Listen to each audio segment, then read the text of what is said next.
Assalamualaikum warahmatullahi wabarakatuh. Perkenalkan, nama saya Nur Afni Hunggaita, NIM 433419036, jurusan Fisika, Prodi Pendidikan IPA kelas A. Pada kesempatan ini saya akan membahas materi tentang replikasi virus. Virus membutuhkan bahan inti DNA atau RNA sel makhluk hidup lain untuk bereplikasi atau bereproduksi. Karena virus tidak memiliki sistem enzim dan tidak dapat bermetabolisme, maka virus tidak dapat melakukan reproduksi sendiri. Untuk berkembang biak, mereka menginfeksi sel inang.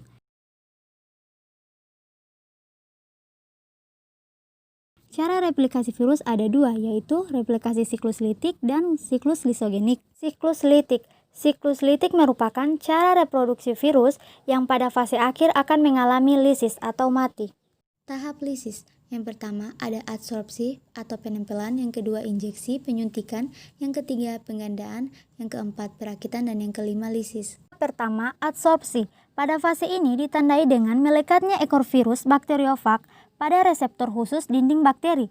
Penempelan melalui metode lock and key, di mana didasarkan atas kecocokan molekul protein antara sel inang dengan virus. Setelah ekor virus menempel, virus mengeluarkan enzim lisozim, enzim penghancur dinding sel bakteri, dan dibantu kontraksi ekor sehingga terbentuk lubang pada dinding sel bakteri. Tahap selanjutnya injeksi atau penyuntikan. Pada fase ini ditandai dengan masuknya DNA virus ke dalam sel inang dengan meninggalkan kapsid di luar sel bakteri. Masuknya DNA virus ke DNA bakteri didorong oleh tenaga kontraksi dari bagian kapsid atau kepala bakteriofag. Tahap eklivas atau replikasi penggandaan. Pada fase ini ditandai dengan yang pertama, DNA virus menempel pada sel inang. Yang kedua, DNA virus yang menempel pada sel inang mengambil alih kendali metabolisme pada sel inang. Yang ketiga, terjadi penghancuran atau pemotongan DNA bakteri di bawah kendali virus.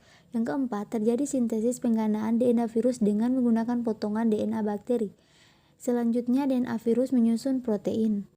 Tahap perakitan. Terjadi peristiwa perakitan kapsid pada kepala, ekor, serabut, dan ekor menjadi bagian-bagian yang utuh. Sedangkan DNA virus yang masuk di dalamnya, setelah DNA masuk, terbentuklah virus yang baru, disebut virion. Tahap lisis. Lisis atau pemecahan sel inang pada fase ini ditandai dengan yang pertama, pemecahan dinding bakteri karena pengaruh enzim lisozim yang dibentuk oleh virus baru atau virion.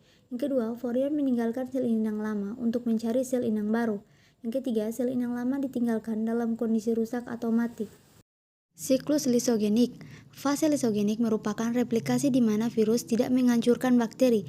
Pada siklus ini, sel inangnya tidak hancur tetapi disisip oleh asam nukleat dari virus. Tahap lisogenik. Yang pertama ada adsorpsi, yang kedua injeksi, yang ketiga penggabungan, yang keempat pembelahan, yang kelima sintesis, dan yang keenam perakitan. Adsorpsi atau penempelan. Pada fase ini ditandai dengan melekatnya ekor virus bakteriofag pada reseptor khusus dinding bakteri. Penempelan ini melalui metode lock and key, di mana didasarkan atas kecocokan molekul protein antara sel inang dengan virus. Setelah ekor virus menempel, virus mengeluarkan enzim lisozim, enzim penghancur dinding sel bakteri, dan dibantu kontraksi ekor sehingga dapat terbentuk lubang pada dinding sel bakteri. Tahap selanjutnya injeksi atau penyuntikan. Pada fase ini ditandai dengan masuknya DNA virus ke dalam sel inang dengan meninggalkan kapsid di luar sel bakteri. Masuknya DNA virus ke DNA bakteri didorong oleh tenaga kontraksi dari bagian kapsid atau kepala bakteriofag. Tahap ketiga penggabungan. DNA virus yang menyisip ke dalam DNA bakteri sehingga DNA bakteri mengandung materi genetik virus. DNA virus yang telah menyisip pada DNA bakteri tidak dapat aktif untuk mengambil alih kendali metabolisme dari DNA bakteri, dikarenakan bakteri mempunyai virulensi. DNA virus yang menempel pada DNA bakteri dan tidak aktif disebut profag. Tahap keempat, pembelahan. Profag akan berada di dalam tubuh bakteri selama bakteri masih mempunyai virulensi. Ketika sel bakteri mengalami pembelahan, DNA virus juga ikut terkopi, sehingga terbentuk dua sel bakteri yang masing-masing mengandung profag. Pembelahan sel bakteri dapat berulang-ulang dalam beberapa generasi, dan profagenya juga akan terbagi dalam beberapa generasi. Tahap kelima, sintesis protein.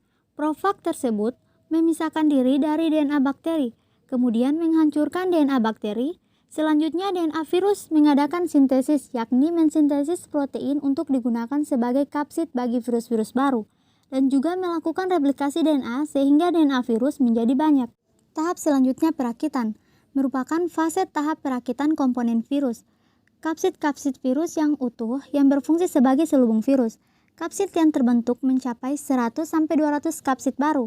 Selanjutnya, DNA hasil replikasi masuk ke dalamnya guna membentuk virus baru. Setelah terbentuk virus baru, terjadilah lisis sel bakteri. Sekian, terima kasih.